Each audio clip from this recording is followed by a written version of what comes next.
Hey guys, tonight we're dimming the lights and tracing invisible lines across ancient maps, exploring a world where commerce was an act of audacious bravery, a relentless test of human endurance, and often a brutal battle against unforgiving forces. We're delving into the brutal economics of life on the Silk Road and more.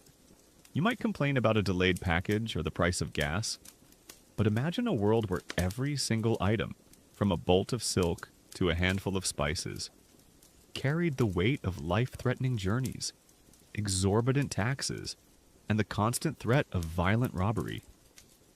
This wasn't just trade, it was a desperate gamble against nature, bandits, and the whims of powerful empires, where failure didn't mean a bad quarterly report, but often a brutal, agonizing end.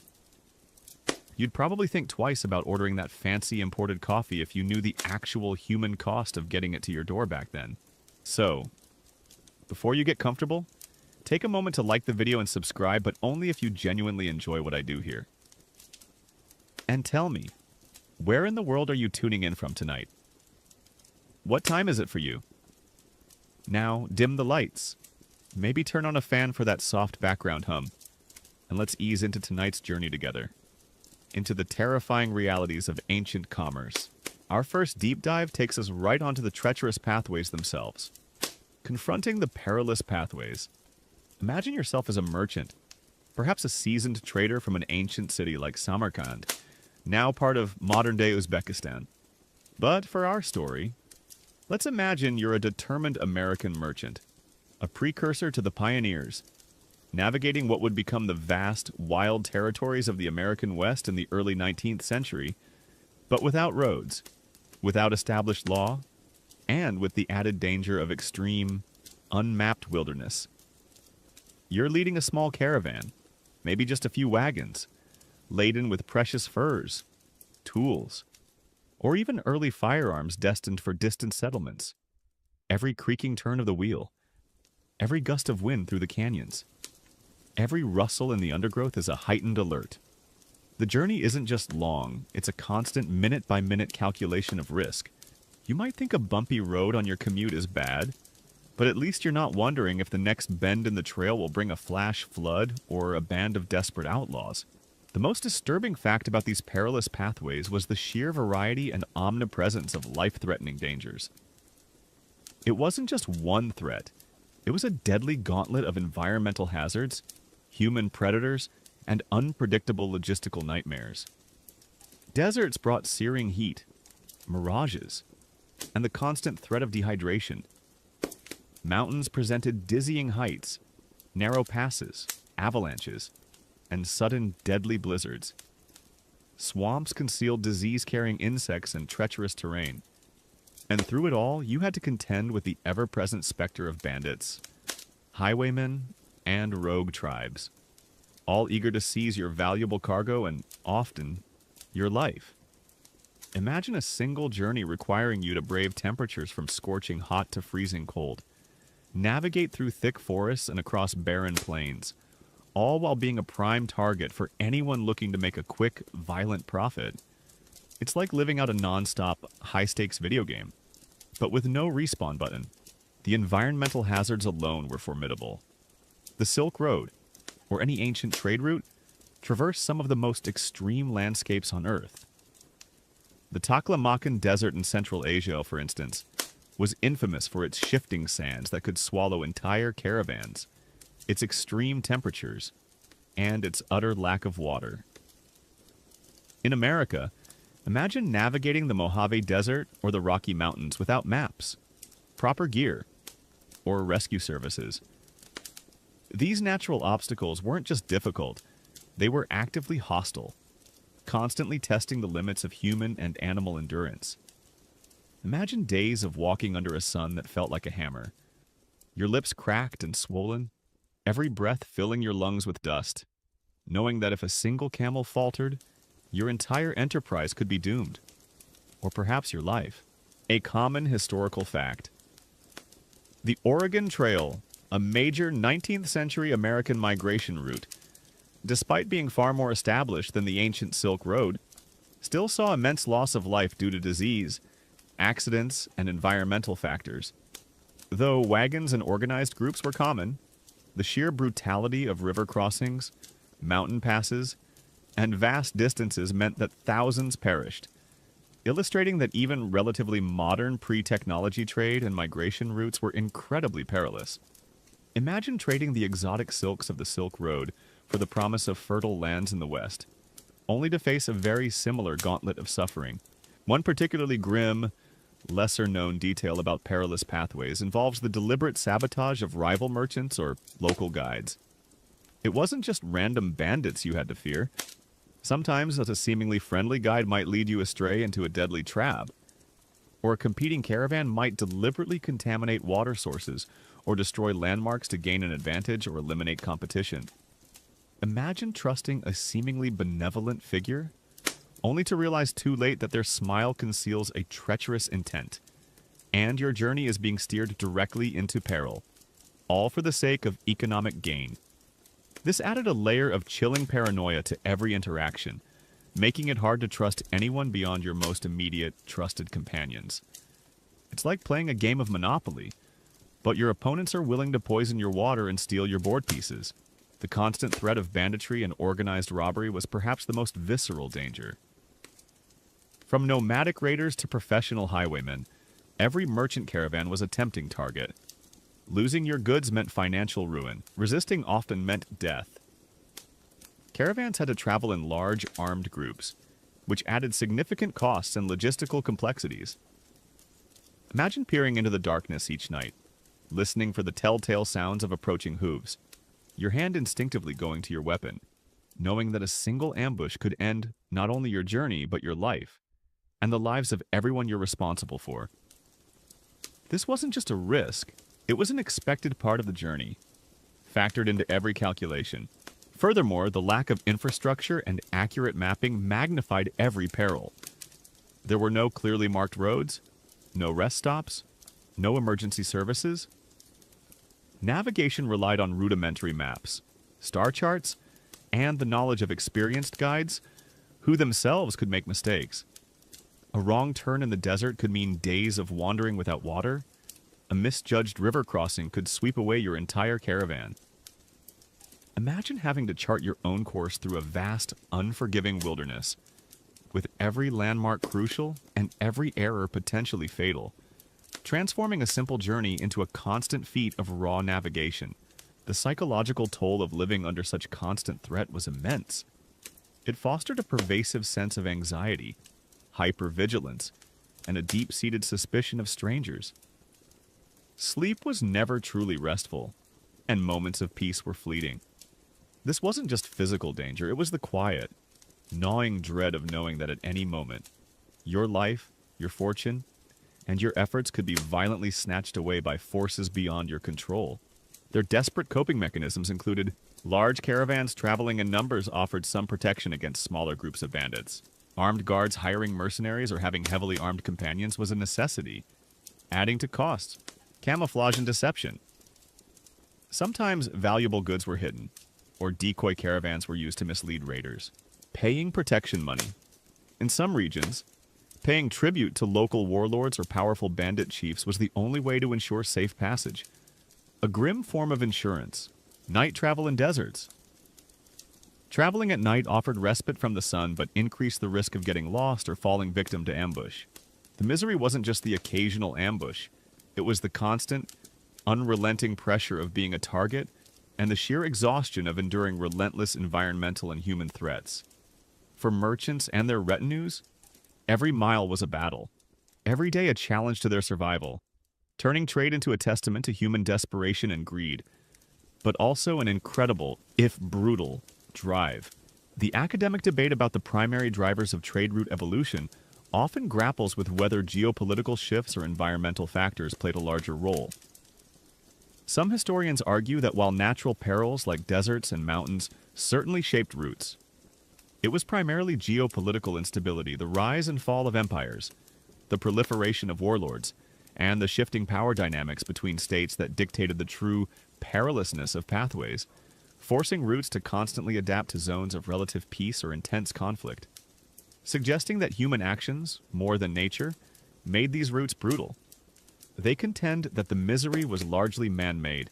Conversely, other scholars emphasize the fundamental and unchangeable nature of geographical obstacles in extreme climates, arguing that regardless of political stability, the sheer physical brutality of traversing vast deserts, towering mountain ranges, or treacherous swamps, with limited technology, remained the constant primary source of peril and misery for centuries, fundamentally limiting the scale and speed of trade and forcing human adaptation to nature's whims. They suggest that the pathways themselves were inherently brutal.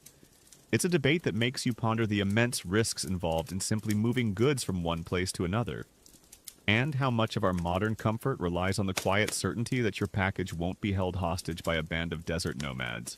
As the quiet hum of creaking wagon wheels and the distant echoes of desperate prayers for safe passage from our journey slowly fade, and the gentle rhythm of your room returns, you are left with a stark understanding of why navigating these perilous pathways was often a truly agonizing and miserable experience. These weren't just long trips, they were fundamental challenges that brought real fear, profound exhaustion, and constant reminders of human fragility in the face of nature's indifference and humanity's darker impulses. Their very existence, however ambitious, was always shadowed by the very real possibility of ambush, dehydration, or death. Take a moment to appreciate the comforting, invisible shield of paved roads. GPS navigation and reliable law enforcement a reassurance that was a distant, dangerous dream for those who braved the awful side of ancient trade routes. As the quiet hum of creaking wagon wheels and the distant echoes of desperate prayers for safe passage from our last chapter mercifully fade, allowing the gentle rhythm of your room to reassert its calm, we now face another relentless adversary that shaped the brutal economics of ancient trade scarcity's iron grip.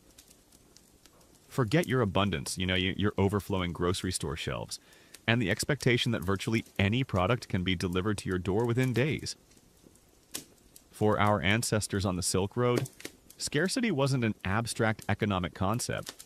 It was a daily, visceral reality, a constant, gnawing hunger for what was missing, turning every transaction into a desperate gamble against the whims of nature and the unforgiving laws of supply and demand. Imagine yourself as a merchant in a bustling but isolated oasis town along a branch of the Silk Road in the ancient world. A place that, in a parallel universe, might be a dusty trading post somewhere in the vast, unforgiving expanses of what would become Nevada long before any modern highways. You've just arrived with a caravan carrying desperately needed salt and iron tools, products essential for life and agriculture. But the local traders greet you with news the last caravan carrying silk from the east was attacked, and the one bringing spices from the south never arrived, lost to a sandstorm. Suddenly, the price of your salt, though vital, is secondary to the sky-high demand for those exotic, now impossibly rare, commodities. You might grumble about surge pricing on your rideshare app, but at least your biggest worry isn't whether the next delivery of essential goods will arrive before your community starves or descends into chaos. The most disturbing fact about scarcity's iron grip was its ability to dictate every aspect of life and inflate prices to unimaginable, often extortionate levels. In these isolated trading hubs, the availability of goods was utterly dependent on the success or failure of distant, dangerous journeys. A simple drought meant no local crops, making imported grain worth its weight in silver. A bandit raid could mean no tea for a year. This profound lack of reliable supply chains meant that essential commodities could become impossibly valuable overnight, and luxury goods, already rare, could become priceless, leading to widespread suffering for the many who couldn't afford them. Imagine having to pay an entire month's wages for a single loaf of bread because the last flour shipment never made it. It's like living in a perpetual Black Friday sale. But everything is essential. Everything is limited, and the prices are always astronomical. The unpredictability of supply was the core problem. A good harvest in one region might not mean abundance in another, due to the immense difficulties and dangers of transportation. Weather events remember Chapter 1 in our previous series. Political instability or widespread disease could instantly cut off supply lines, plunging entire cities into deprivation.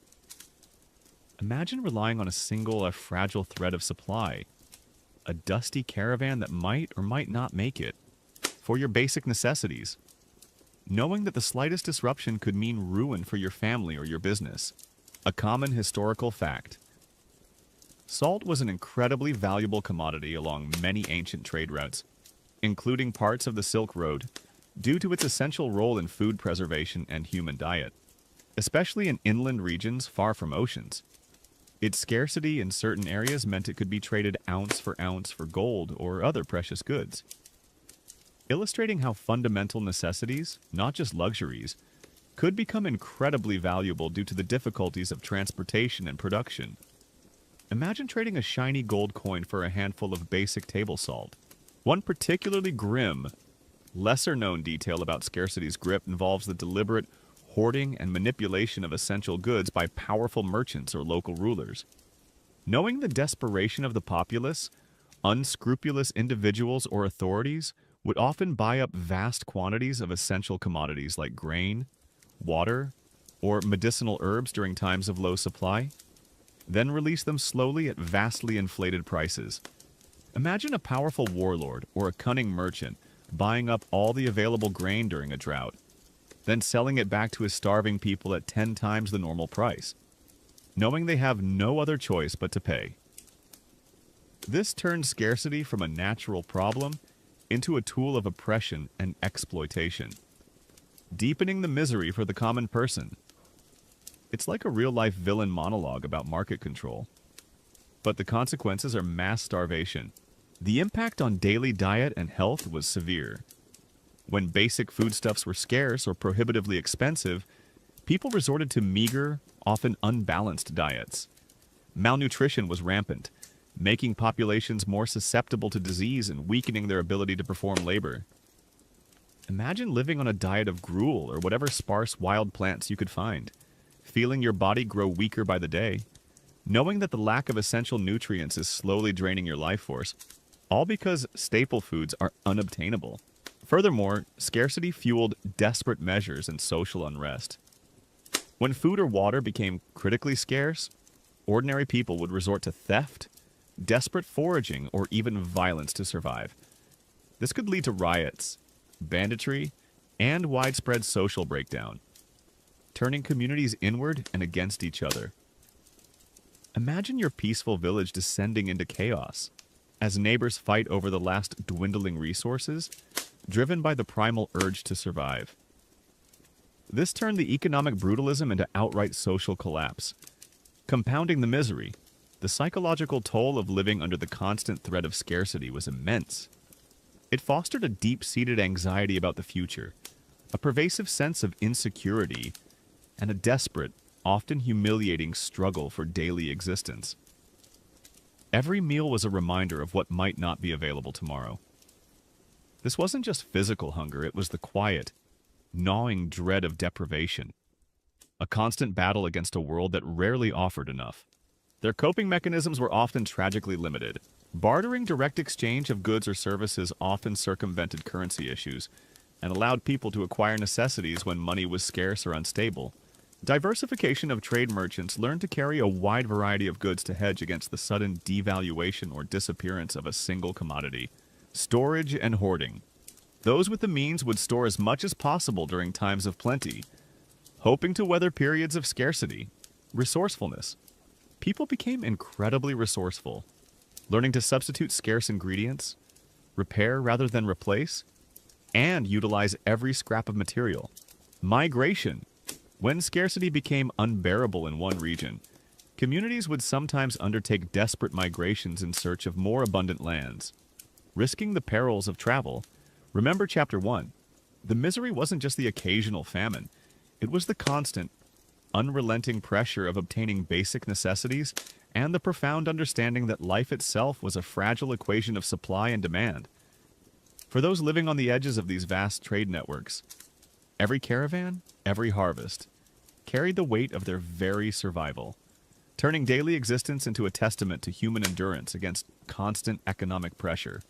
The academic debate about the precise role of scarcity in shaping ancient economic systems often grapples with whether it primarily fostered innovation and trade, or perpetuated cycles of poverty and conflict. Some historians argue that while brutal, the constant pressure of scarcity forced communities and merchants along the Silk Road to develop incredible ingenuity in logistics, resource management, and negotiation, spurring the creation of complex trade networks, advanced methods of preservation, and sophisticated bartering systems, suggesting that scarcity, in a paradoxical way, was a driving force behind economic development and cultural exchange, albeit at a high human cost. They contend that the misery was a catalyst for ingenuity. Conversely, other scholars emphasize that for the vast majority of people, scarcity was an overwhelming and inescapable burden, leading to chronic malnutrition, widespread disease, and a pervasive state of vulnerability that suppressed innovation, fostered exploitation, and frequently led to social unrest and conflict, arguing that its iron grip kept most populations in a perpetual state of desperate survival, with very little opportunity for true advancement or comfort, fundamentally limiting their quality of life. They suggest that the brutal nature of scarcity was its most enduring legacy. It's a debate that makes you ponder the immense privilege of our modern abundance, and how much of our daily comfort relies on the quiet certainty that the shelves will always be stocked, and the water will always flow, as the quiet hum of desperate bartering and the distant echoes of gnawing hunger from our journey slowly fade, and the gentle rhythm of your room returns. You are left with a stark understanding of why scarcity's iron grip was often a truly agonizing and miserable experience. These weren't just economic downturns. They were fundamental challenges that brought real pain, profound hunger, and constant reminders of human fragility in the face of unpredictable supply and overwhelming demand. Their very existence, not however simple, was always shadowed by the very real possibility of deprivation, illness, or outright starvation. Take a moment to appreciate the comforting, invisible shield of global supply chains, modern agriculture, and refrigerated transport, a reassurance that was a distant, dangerous dream for those who braved the awful sight of ancient scarcity, as the quiet hum of desperate bartering and the distant echoes of gnawing hunger from our last chapter mercifully fade, allowing the gentle rhythm of your room to truly settle. We now confront perhaps the most insidious and terrifying threat to life and commerce along the Silk Road disease, the unseen tax. Forget your vaccines, your antibiotics, and the sterile environment of modern hospitals. For our ancestors, every trading post, every bustling city, every crowded caravan was a potential breeding ground for unseen killers, turning the simple act of travel and exchange into a grim dance with death, where illness could decimate entire populations and halt the flow of vital goods, exacting a brutal toll far more devastating than any bandit or drought. Imagine yourself as a weary traveler, perhaps a merchant returning home to a thriving port city like Guangzhou, China, in the 14th century, or in our alternate timeline, a trader arriving in a burgeoning settlement on the shores of Lake Michigan in the 18th century, a place that might one day become Chicago. You've survived the treacherous mountain passes and the vast, empty plains. But as you enter the crowded gates, you notice something unsettling. The streets are unusually quiet. A strange cough echoes from a nearby alley, and the faces of the people you pass are drawn with fear, some marked with ominous dark blotches. You might worry about catching a cold during flu season, but at least your biggest concern isn't whether the very air you breathe carries a plague that could kill you and everyone you love within days. A silent, invisible tax on your existence. The most disturbing fact about disease as an unseen tax was its unpredictable virulence and its devastating ripple effects on trade and society. Unlike a visible bandit or a parched landscape, disease could strike without warning, turning healthy, productive individuals into feverish, dying bodies in a matter of hours or days. The routes of trade meant to connect civilizations inadvertently became highways for pathogens. A new disease emerging in one far-off region could travel faster than any merchant, devastating communities before they even understood what was happening. Imagine a plague sweeping through a bustling market town, leaving behind a trail of death, shutting down commerce and turning thriving hubs into ghost towns, all because a single cough or touch spread an invisible killer. It's like a hidden landmine in every city, detonating without warning and leaving widespread devastation. The lack of medical understanding and effective treatments made every outbreak a potential catastrophe. Without knowledge of germs, hygiene, or immunology, people attributed diseases to bad air, divine punishment, or witchcraft. Treatments were often ineffective, and basic sanitary practices were non-existent. Imagine suffering from a mysterious fever, your body racked with pain, knowing that the doctors can offer little more than prayers or dubious herbal remedies, and that your only true comfort lies in the uncertain hope that your body can fight off an invisible enemy it doesn't even comprehend. This helplessness amplified the misery, turning illness into a terrifying lottery with death as the most common prize.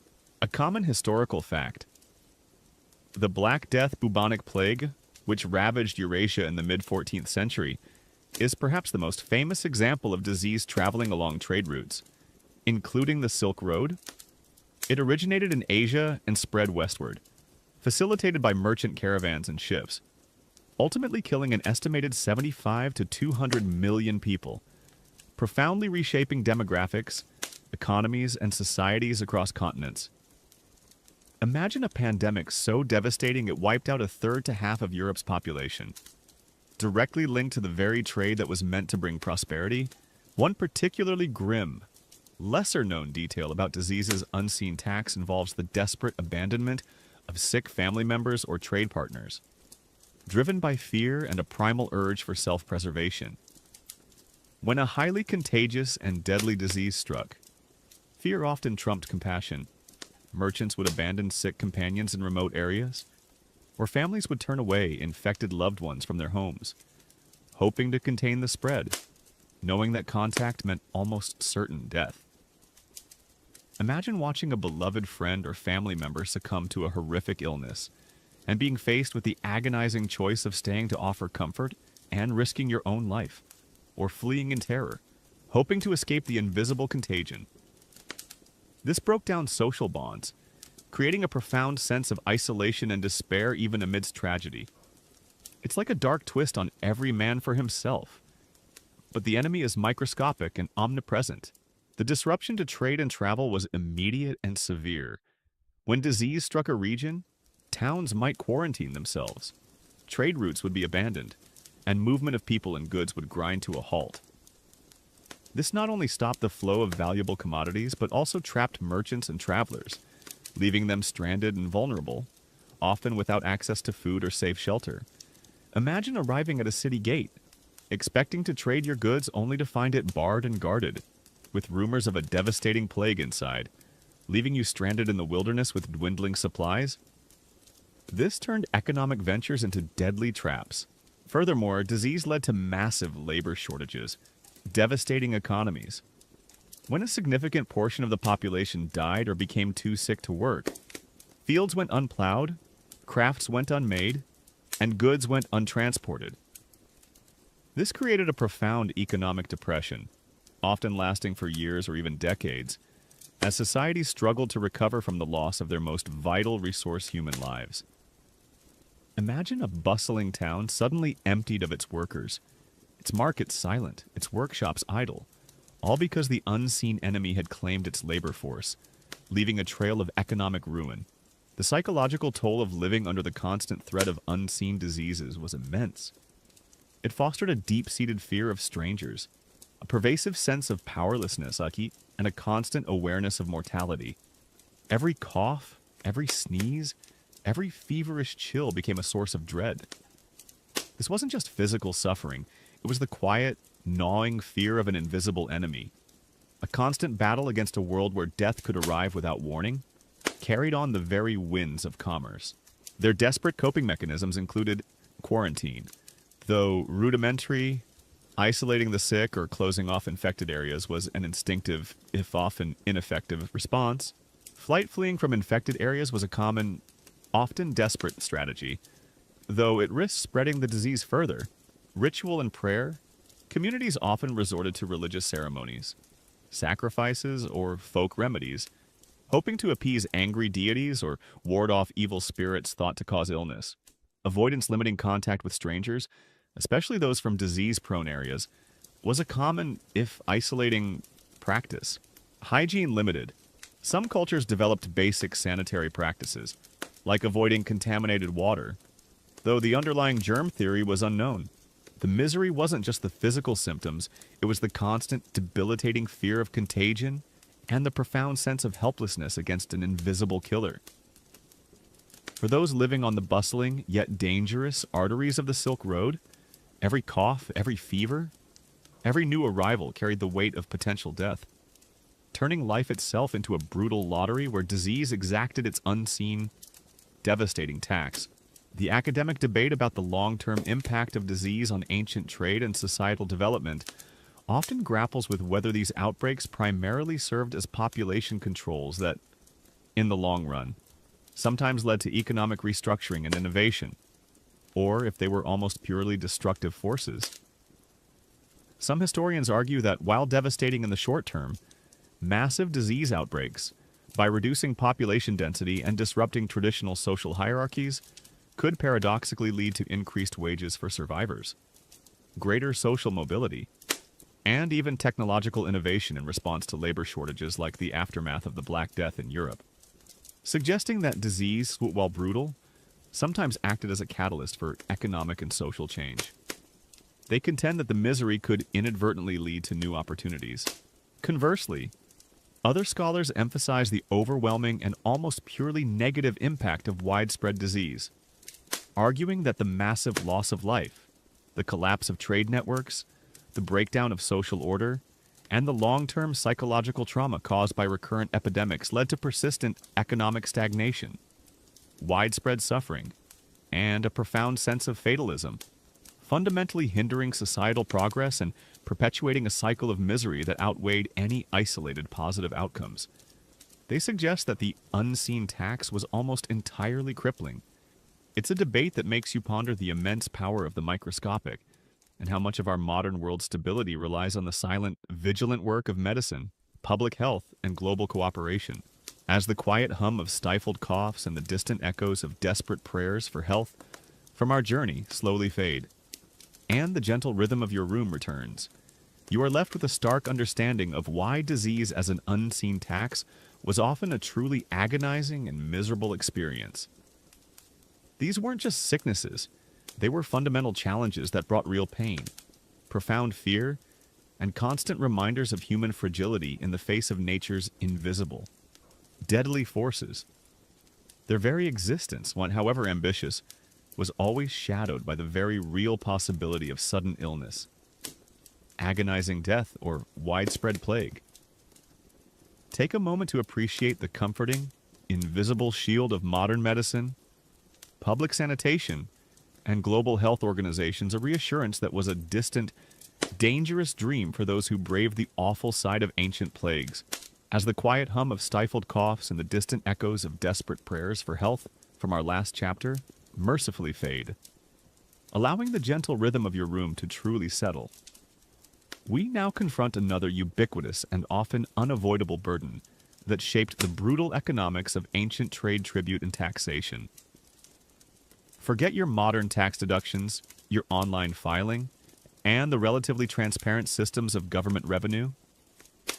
For our ancestors on the Silk Road, every border crossing, every major city, and often every remote village demanded its due, turning commerce into a complex, often arbitrary, and frequently exploitative negotiation with powerful rulers, local warlords, and petty officials, exacting a heavy toll that could swiftly turn profit into devastating loss.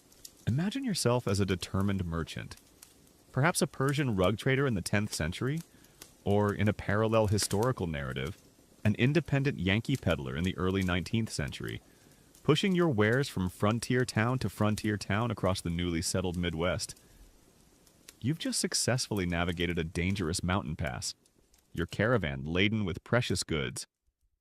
But as you approach the next major trading hub, let's call it Fort Defiance, a bustling but heavily garrisoned outpost that demands fealty, a stern-faced guard steps forward, demanding a portion of your cargo, not as payment, but as a toll for safe passage, or a gift for the local chieftain, with no receipts and no recourse.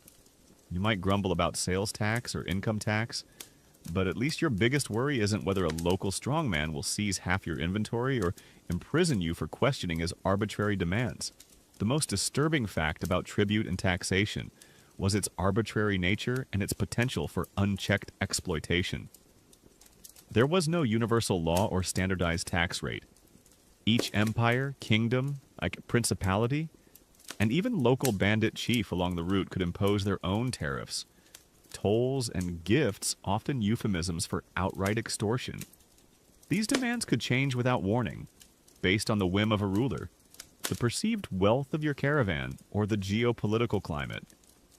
Imagine planning a trade expedition, meticulously calculating your profits, only to have your entire margin, and then some, devoured by unexpected demands at a dozen different checkpoints, each one draining your resources and threatening your very livelihood. It's like running a business where the rent for every building changes without notice, and the landlord carries a sword. The sheer number of checkpoints and authorities along the vast length of the Silk Road meant that merchants faced a gauntlet of demands, from the powerful Han Dynasty in the east to the Roman Empire in the west, and countless smaller kingdoms, tribes, and city-states in between. Everyone wanted a piece of the lucrative trade. Each political entity had its own set of rules, its own currency preferences, and its own set of enforcers, turning a single journey into a bureaucratic and financial nightmare. Imagine having to stop every few days, unpack your goods, haggle with armed officials, and pay out different forms of currency or goods, knowing that any perceived slight could lead to confiscation or violence. A common historical fact. The Chinese imperial government, particularly during powerful dynasties like the Tang, heavily regulated and taxed trade along its sections of the Silk Road. While this provided some stability and protection, it also meant that merchants faced strict controls, mandatory tariffs on various goods, and often paid a significant portion of their profits back to the state in various forms. This centralized taxation was a double-edged sword. It created a safer environment, but also ensured the state derived immense wealth from the flow of goods. Imagine the ultimate big government tax system, but enforced by an army.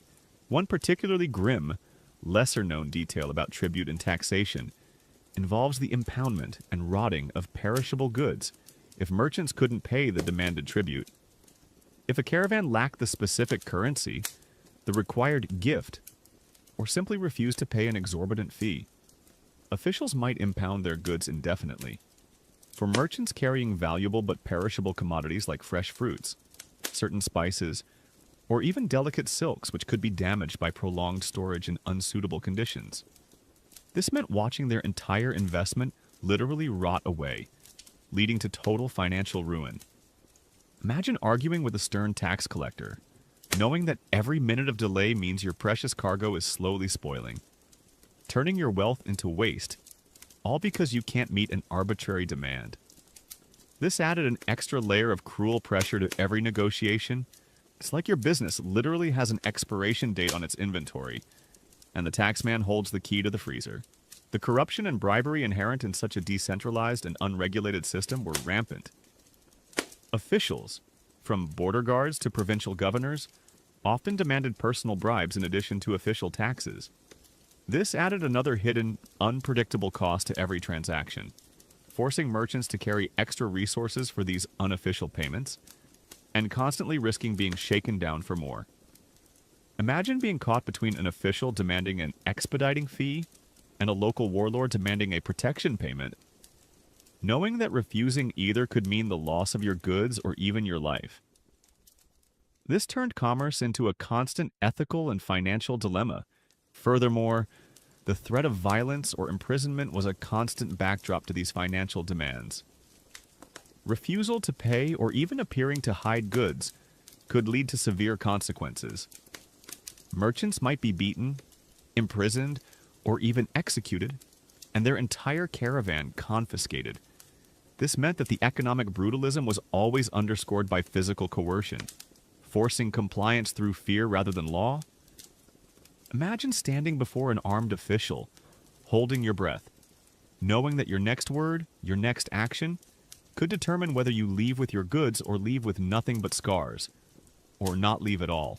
The psychological toll of living under such unpredictable and often exploitative taxation was immense. It fostered a deep sense of injustice, frustration, and a pervasive feeling of being perpetually vulnerable to the whims of powerful individuals. Every successful journey was tempered by the knowledge that a significant portion of your hard-earned profit would be arbitrarily stripped away. This wasn't just about financial loss, it was the quiet, gnawing dread of unfairness. A constant battle against a system designed to extract maximum wealth from those who dared to traverse its lands. Their desperate coping mechanisms included diversified cargo, carrying a mix of high-value small items and bulky, less valuable goods to distribute risk and provide options for payment, concealment, and smuggling. Attempting to hide valuable goods or bypass official checkpoints through less traveled, more dangerous routes. This was a high-risk, high-reward strategy. Negotiation and haggling. Developing highly sophisticated negotiation skills to argue down tariffs or delay payments. A crucial art form for survival. Building relationships. Cultivating relationships with local officials or powerful individuals who could offer protection or preferential treatment, often through gifts or favors. Travel with escorts. Hiring local guides or guards who knew the regional customs and could mediate disputes with authorities, adding to costs but potentially saving more. The misery wasn't just paying a percentage. It was the constant, unpredictable siphoning of wealth and the profound sense of powerlessness against institutionalized greed and arbitrary authority. For those engaged in trade along these ancient routes, every transaction, every border, every new official carried the weight of potential financial ruin, turning legitimate commerce into a brutal test of cunning, courage, and sheer endurance against a system designed to extract every last drop of profit. The academic debate about the long-term impact of tribute and taxation on ancient trade often grapples with whether these systems primarily stifled economic growth or provided necessary stability and infrastructure for trade to flourish. Some historians argue that while exploitative in individual instances, the collection of taxes and tribute by stable empires and kingdoms provided essential services like protection for caravans, maintenance of infrastructure, however rudimentary, and a degree of legal framework, thereby allowing trade to exist on a large scale, suggesting that these brutal economic mechanisms, despite their cost, were a necessary evil that ultimately facilitated the very trade they burdened. They contend that the misery was a price for relative order. Conversely, other scholars emphasize the overwhelmingly negative impact of arbitrary, high, and fragmented taxation, arguing that these constant demands stifled innovation, discouraged large-scale investment, forced merchants into risky smuggling, and frequently led to outright conflict and economic stagnation, fundamentally limiting the potential for truly free and prosperous trade along the Silk Road by making it perpetually precarious and brutally unprofitable for all but the most cunning or powerful players. They suggest that the unseen tax actively suppressed economic development. It's a debate that makes you ponder the immense complexity of ancient economies and how much of our modern prosperity relies on the quiet certainty of predictable, legally governed financial systems, as the quiet hum of haggled prices and the distant echoes of desperate pleas for mercy from our journey slowly fade, and the gentle rhythm of your room returns. You are left with a stark understanding of why tribute and taxation were often a truly agonizing and miserable experience. These weren't just fees. They were fundamental challenges that brought real pain, profound frustration, and constant reminders of human fragility in the face of institutionalized greed and arbitrary power. Their very existence, however ambitious, was always shadowed by the very real possibility of confiscation, imprisonment, or financial ruin. take a moment to appreciate the comforting, invisible shield of clear tax codes, international trade agreements, and the rule of law, a reassurance that was a distant, dangerous dream for those who braved the awful side of ancient economic demands. As the quiet hum of haggled prices and the distant echoes of desperate pleas for mercy from our last chapter mercifully fade, allowing the gentle rhythm of your room to truly settle, we now delve into one of the most abstract, yet profoundly impactful, forms of economic brutalism along the Silk Road currency chaos.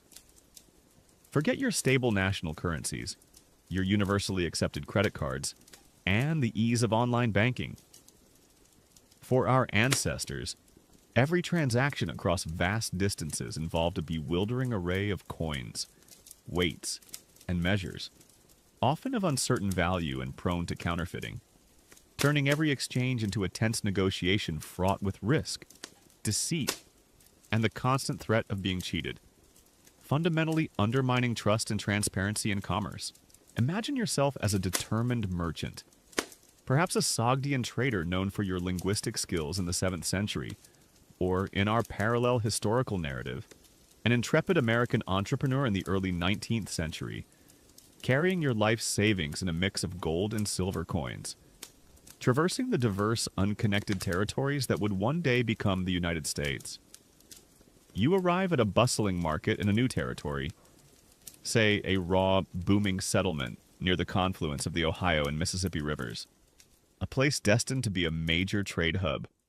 But for now, it's a wild, unregulated frontier. You try to pay for provisions with your carefully accumulated silver, only to be met with skepticism. The local vendor holds up your coin, bites it, scrutinizes its edges, and then shakes his head, claiming it's underweight or worse, a cleverly made fake. He demands payment in a different, unfamiliar coin, or perhaps in furs at an unfavorable exchange rate. You might occasionally worry about a credit card skim or a phishing email, but at least your biggest concern isn't whether the physical money in your hand is actually worth anything, or if the next person you deal with will accuse you of being a counterfeiter. The most disturbing fact about currency chaos was the utter lack of standardization and the pervasive mistrust it engendered. There was no single universally accepted currency along the vast expanse of the Silk Road. Instead, merchants dealt with a dizzying variety of gold, silver, and copper coins issued by countless empires, kingdoms, and city-states, each with different purities, weights, and denominations. Worse, counterfeiting was rampant, and the practice of shaving off small amounts of precious metal from genuine coins was common, further eroding trust. Imagine trying to conduct major business deals when every single coin in your pouch could be a clever fake, or worth less than its face value, forcing you to become an amateur metallurgist and a shrewd haggler just to complete a basic transaction. It's like playing a game of poker where everyone has different decks, and half the cards are wild, but nobody knows which ones. The complexity of exchange rates and valuation was a constant headache. The value of one currency against another fluctuated wildly, influenced by supply and demand, political stability, and the reputation of the issuing authority.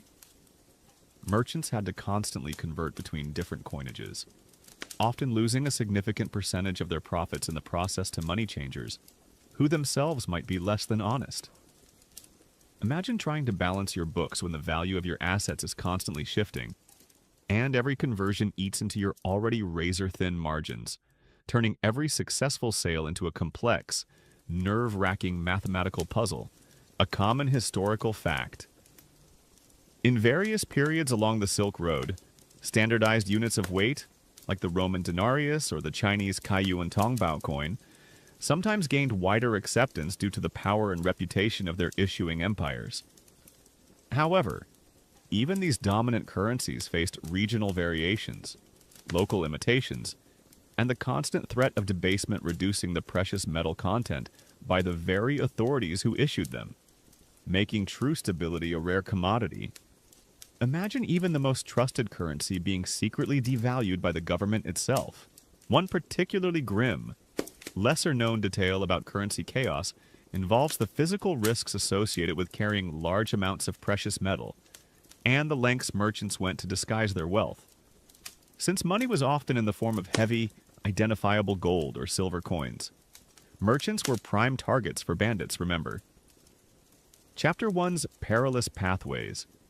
This forced them to come up with elaborate, often uncomfortable methods of concealment, sewing coins into the linings of their clothing, hiding them in secret compartments of their wagons, or even swallowing small, valuable gems or gold dust to be retrieved later. Imagine the constant anxiety of knowing that your entire fortune is literally strapped to your body, making you a walking target for thieves, and forcing you to live in a state of perpetual fear and uncomfortable concealment, turning your wealth into a physical burden. It's like being a human safe, but a very vulnerable one. The prevalence of counterfeiting and debasement was a relentless drain on honest traders. Skillful forgers could produce coins that looked genuine but contained less precious metal, defrauding unsuspecting merchants. Similarly, rulers, faced with financial difficulties, might debase their own currency by mixing in cheaper metals, effectively stealing wealth from anyone holding their coins. Imagine completing a successful trade, only to discover later that the payment you received is mostly worthless, having been clipped, debased, or expertly faked, turning your hard-won profits into a pile of worthless metal. This uncertainty undermined trust and made every transaction a potential minefield of deception. Furthermore, the reliance on non-monetary forms of exchange, while sometimes a solution, also presented its own problems.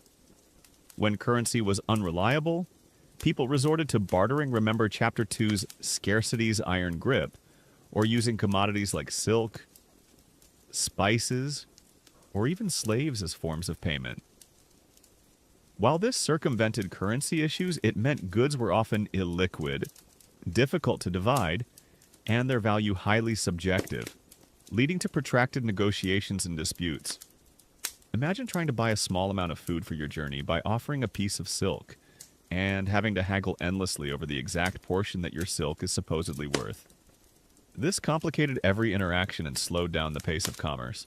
The psychological toll of living with such currency chaos was immense. It fostered a deep-seated suspicion of others, a constant anxiety about being cheated, and a pervasive sense that the very tools of commerce were untrustworthy. Every transaction became a test of vigilance and shrewdness. This wasn't just about financial loss. It was the quiet, gnawing dread of deception, a constant battle against a world where value was fluid and trust was a rare commodity. Their desperate coping mechanisms included weighing and testing coins. Merchants carried small scales and sometimes even acidic solutions to test the purity and weight of precious metal coins. A time-consuming and often dangerous practice. Reliance on trusted money changers. Specialized individuals or groups gained reputations for honest currency exchange, but their services came at a cost. Bills of exchange. In later periods, the rudimentary forms of credit or bills of exchange emerged, allowing merchants to deposit funds in one city and withdraw them in another, reducing the need to carry physical currency, though these were rare and limited. Commodity-based trading directly in goods or universally desired commodities like gold dust or silver ingots when possible, to avoid unreliable local coinages. Price adjustments. Merchants factored in potential losses from debasement, clipping, and exchange rates by inflating their initial asking prices. Passing the risk onto the consumer. The misery wasn't just the occasional bad deal. It was the constant, exhausting process of verifying value and the profound lack of trust that permeated every economic interaction. For those engaged in trade along these ancient routes, every purchase, every sale, every payment carried the weight of potential fraud, turning legitimate commerce into a brutal test of vigilance, knowledge, and sheer luck against a system utterly devoid of transparency. The academic debate about the precise impact of currency chaos on the long-term development of trade and global economic systems often grapples with whether it primarily stifled large-scale commerce or spurred innovative financial solutions. Some historians argue that while certainly challenging, The very chaos of diverse currencies along the Silk Road forced merchants to develop sophisticated financial instruments like bills of exchange, advanced accounting methods, and widespread networks of trusted money changers, which in turn laid the groundwork for more complex global financial systems, suggesting that the brutal environment of currency chaos, paradoxically, was a crucible for financial innovation that eventually benefited future economies. They contend that the misery was a catalyst for ingenuity. Conversely, other scholars emphasize the overwhelming inefficiency, pervasive fraud, and constant risk associated with fragmented and unreliable currencies, arguing that this chaos fundamentally limited the scale, speed, and profitability of trade, hindering long-term economic growth and preventing the emergence of truly unified global markets, leading to persistent economic stagnation and distrust that kept most populations in a state of precarious economic survival, with limited opportunities for wealth accumulation or large-scale investment. They suggest that the unseen tax actively suppressed economic development. It's a debate that makes you ponder the immense complexity of ancient economies, and how much of our modern prosperity relies on the quiet certainty of predictable, legally governed financial systems. As the quiet hum of jingling coins and the distant echoes of desperate haggling from our journey slowly fade, and the gentle rhythm of your room returns, you are left with a stark understanding of why currency chaos was often a truly agonizing and miserable experience. These weren't just financial hurdles, they were fundamental challenges that brought real pain, profound frustration, and constant reminders of human fragility in the face of widespread deceit and a bewildering lack of economic order. Their very existence, however ambitious, was always shadowed by the very real possibility of being cheated, defrauded, or rendered penniless by the very money they carried. Take a moment to appreciate the comforting, invisible shield of stable currencies, regulated banking systems, and digital transactions, a reassurance that was a distant, dangerous dream for those who braved the awful side of ancient economic demands. As the quiet hum of jingling coins and the distant echoes of desperate haggling from our last chapter mercifully fade, allowing the gentle rhythm of your room to truly settle, we now confront perhaps the most fundamental and often overlooked aspect of the brutal economics of ancient trade: human cost of labor. Forget your minimum wage, your labor laws, and the relatively humane conditions of modern work environments. For our ancestors to move goods across vast, inhospitable landscapes, it required immense, often excruciating physical effort, turning human bodies into mere cogs in a colossal, unforgiving machine, where exhaustion, injury, and even death were considered acceptable losses in the relentless pursuit of profit. Imagine yourself as a weary porter, perhaps a strong young man from a remote village in the Himalayan foothills in the 12th century, carrying heavy bales of spices over treacherous mountain passes, or, in our parallel historical narrative, an indentured servant in the early 18th century, tasked with hauling heavy supplies through the dense, mosquito-infested forests of the American South, destined for burgeoning settlements. Every step is a deliberate act of will, your back aching, your muscles screaming in protest. The sun beats down mercilessly, or the biting wind gnaws at your exposed skin. You carry not just the weight of the goods, but the weight of your family's survival, knowing that if you falter, there's no safety net, no workers' compensation, just a brutal, quick end to your usefulness. You might complain about a long day at the office, but at least your biggest worry isn't whether your next breath will be your last due to sheer physical exhaustion or a single misstep on a treacherous cliff path. The most disturbing fact about the human cost of labor was the sheer physical brutality and expendability of human life. The primary engine of ancient trade was muscle power: human, camel, horse, or yak. Porters carried unimaginable loads over mountains, often for days without proper rest or sustenance. Camel drivers walked hundreds of miles alongside their beasts, enduring the same harsh elements. Artisans toiled in dangerous, unventilated workshops, often for meager pay. producing the very goods that fueled this brutal trade. There were no safety regulations, no rest breaks, and little concern for long-term health. Imagine waking up every day knowing your body is a tool to be pushed to its absolute breaking point, with little regard for your pain, your injuries, or your very life, all in service of moving someone else's valuable cargo. It's like being a living, breathing part of a medieval assembly line, where the product is profit, and you are just raw material. The extreme working conditions were universal across the various types of labor. Porters traversing the Himalayas faced thin air, freezing temperatures, and dangerous rockfalls. Those crossing deserts endured scorching heat, blinding sandstorms, and constant dehydration. Miners extracting precious metals or gems worked in dark, cramped, and often unstable tunnels, risking cave-ins and lung diseases. Weavers and dyers in workshops breathed in noxious fumes and fine dust, leading to chronic respiratory problems and skin ailments. Imagine working from sunup to sundown, every day a fight against the elements and your own failing body, knowing that the very air you breathe or the ground you walk on might slowly be killing you. A common historical fact.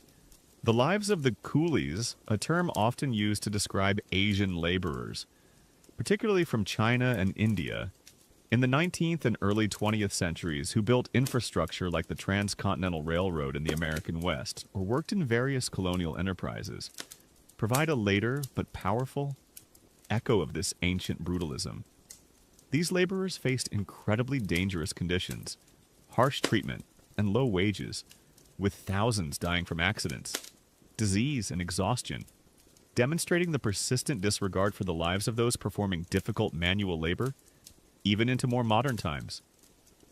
Imagine laying tracks through mountains, knowing that for every mile, dozens of your companions might perish.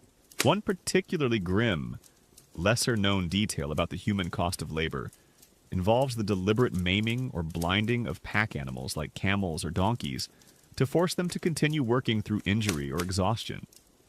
When a valuable animal, essential for transporting goods, became injured or too weak to carry its load, some desperate or cruel handlers would resort to extreme measures, such as blinding one eye to focus the animal, or applying harsh methods to force it to keep moving, rather than losing the investment.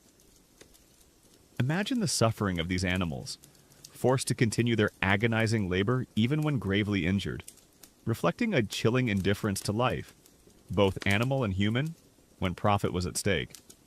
This was a direct extension of the same brutal logic applied to human laborers, where functionality trumped compassion. It's like a macabre accounting spreadsheet where living beings are just lines of depreciating assets, and their suffering is just a footnote. The vulnerability to exploitation was inherent in the power imbalance. Laborers were often poor, indebted, or enslaved, with little to no bargaining power. Merchants and overseers could demand grueling work, withhold pay, or inflict severe punishments for perceived slacking, knowing that their laborers had nowhere else to go. Imagine being completely at the mercy of your employer, who holds not just your wages, but your freedom, and possibly your life, in his hands, knowing that a single complaint could lead to a beating, or worse. This created a system of fear and compliance, where workers were treated as disposable commodities. Furthermore, that the long-term health consequences were catastrophic. Years of back-breaking labor, exposure to the elements, poor nutrition, and lack of medical care meant that few laborers lived to old age. Those who did were often crippled, blind, or suffering from chronic illnesses, unable to work and left to beg or rely on the charity of others. Imagine spending your entire life literally breaking your body for others' profit, only to face a painful, impoverished old age, unable to earn a living, with your body a ruin of past labor. This was a pervasive, silent tragedy that unfolded daily along the entire length of the trade routes. The psychological toll of living as an expendable laborer was immense. It fostered a deep sense of resignation, a pervasive feeling of being trapped in a life of endless toil, and a profound lack of dignity. Hope was a luxury few could afford. replaced by the grim determination to simply survive another day. This wasn't just physical pain, it was the quiet, gnawing despair of a life without agency, a constant battle against a system that viewed you as less than human. Their coping mechanisms were often tragically limited. Communal support fellow laborers would often share meager resources and support each other through hardship, forming bonds of solidarity, spiritual respite, turning to religion, prayer, or fatalistic beliefs to find meaning or solace in their suffering. Small acts of resistance, subtle acts like slowing down work, losing tools, or minor sabotage to reclaim a sliver of agency. Escape high risk. Some desperate individuals would attempt to flee their servitude, risking death in the wilderness or brutal recapture. Folk remedies relying on traditional herbal medicines or home remedies to cope with injuries and illnesses.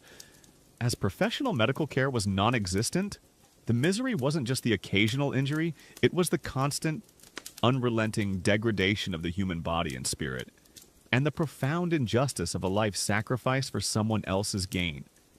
For those who provided the raw muscle power for ancient trade, every step, every lift, every moment of labor carried the weight of their own brutal existence, turning the very act of commerce into a testament to human exploitation. The academic debate about the ethical implications and economic necessity of brutal labor practices in ancient trade often grapples with whether such systems were an unavoidable evil given technological limitations, or simply a reflection of profound social inequality and lack of moral regard for human life.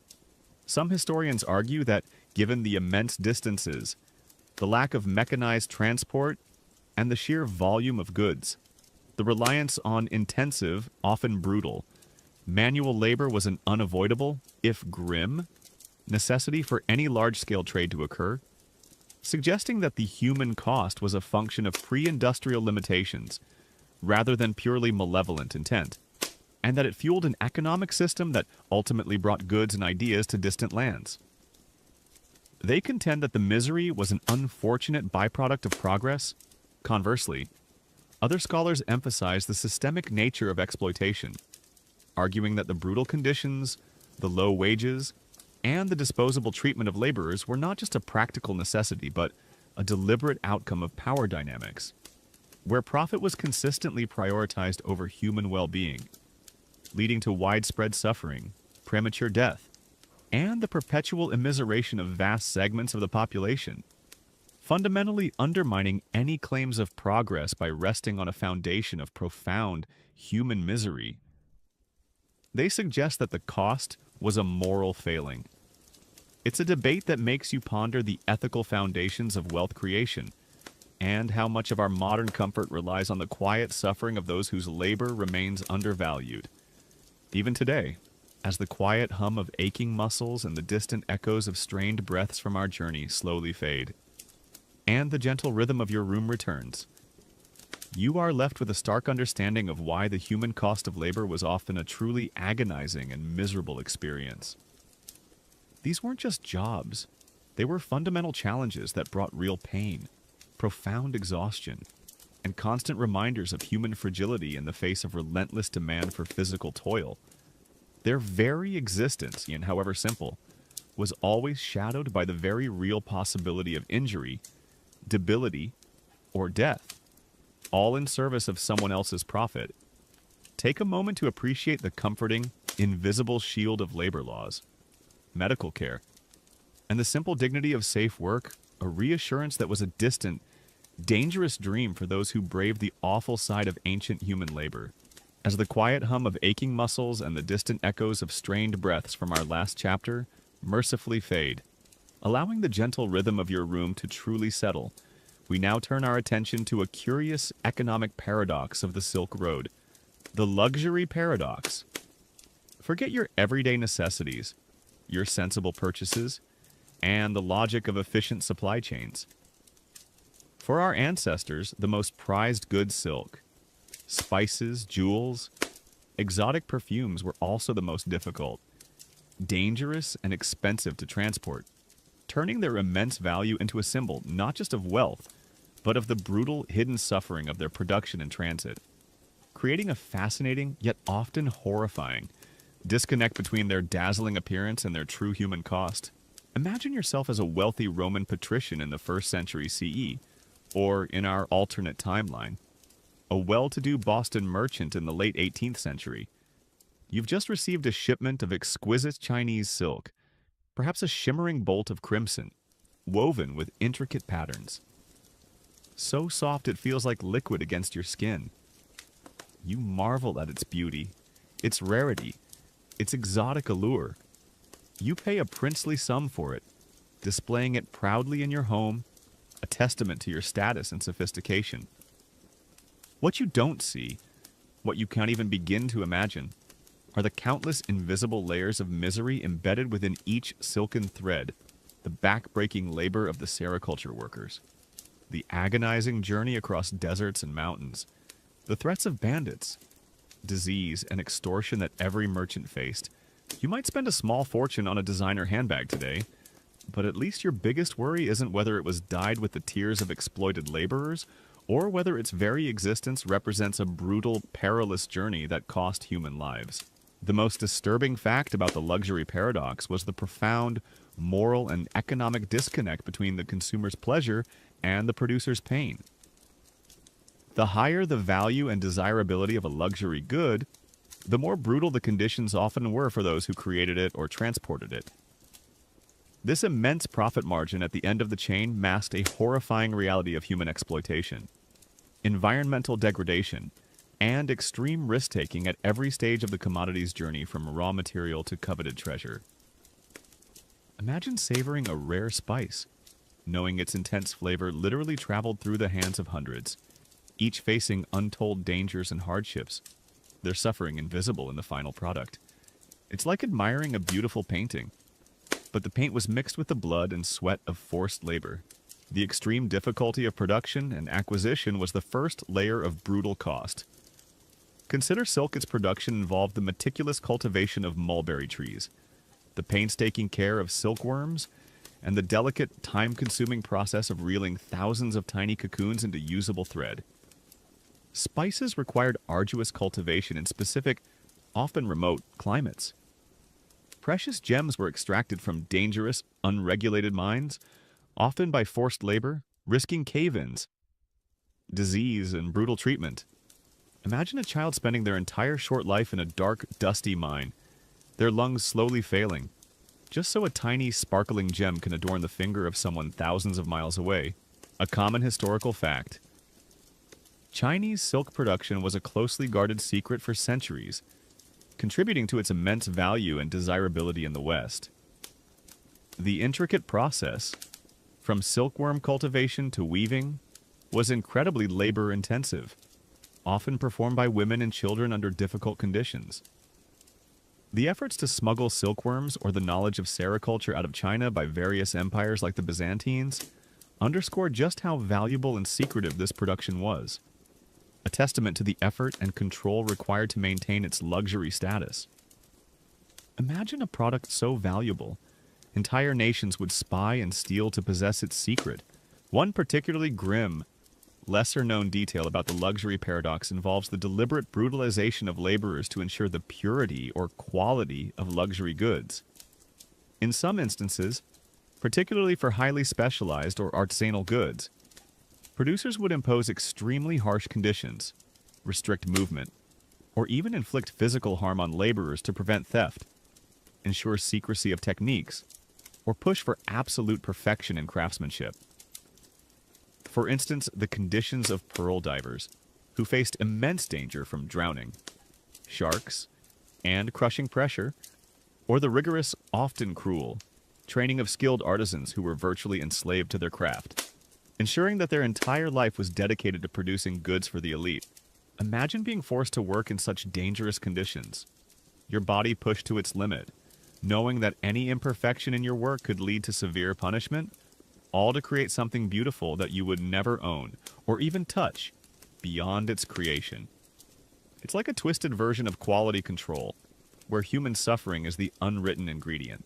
The extreme lengths of transportation added another layer of brutality. Remember Chapter 1's perilous pathways. Once produced, These fragile and high-value goods had to traverse vast deserts, scale towering mountains, and brave treacherous seas, making them targets for bandits Chapter 1 and susceptible to spoilage or damage. The higher the value of the goods, the greater the risk taken by the merchants and their retinues, intensifying the human cost of every journey. Imagine a tiny vial of rare perfume, worth a king's ransom, being carried across hundreds of miles of unforgiving terrain, its journey shadowed by death, all to reach the dressing table of a distant empress. Furthermore, the exorbitant taxation and tribute demanded for luxury goods further intensified their brutal economics. Recall Chapter 4's tribute and taxation. Because these items fetch such high prices, rulers and local authorities along the route would often demand an even larger share, effectively making the most vulnerable parts of the supply chain, the laborers and the transporters, bear the disproportionate brunt of the taxation burden, while the final consumers remained blissfully unaware of the immense levies imposed on the goods. Imagine every checkpoint demanding a heavier toll on your precious silk, forcing you to push your laborers even harder, or accept even lower wages, just to maintain a sliver of profit. The psychological toll of being part of this luxury paradox was immense. For the laborers, it fostered a deep sense of injustice and alienation, toiling in misery to create objects of beauty and pleasure for a distant, uncaring elite. For the merchants, it was a constant, high-stakes gamble, where immense potential profit was balanced against overwhelming personal risk and the moral compromises inherent in dealing in such brutal commodities. This wasn't just about economic disparity. It was the quiet, gnawing pain of a system built on profound inequality, where luxury was built on the foundation of anonymous suffering. Their coping mechanisms were often tragically intertwined with their exploitation. Fatalism for laborers, accepting their grim fate as part of a larger, unchangeable cosmic order. Small acts of resistant sabotage, theft of small amounts, or slow work to reclaim some dignity or small gains. Dreams of escape, holding on to the faint hope of accumulating enough to escape their toil, though rarely realized. Price gouging for merchants, charging exorbitant prices to consumers in wealthy markets, ensuring that the final profit margin compensated for all the risks and hidden costs. Often at the expense of fairness, secrecy guarding trade routes and production methods with extreme secrecy, sometimes violently, to protect the immense profits generated by these luxury items. The misery wasn't just the occasional hardship, it was the constant, systemic exploitation of human lives for the sake of opulent consumption, and the profound, often unacknowledged, suffering embedded within every dazzling luxury item.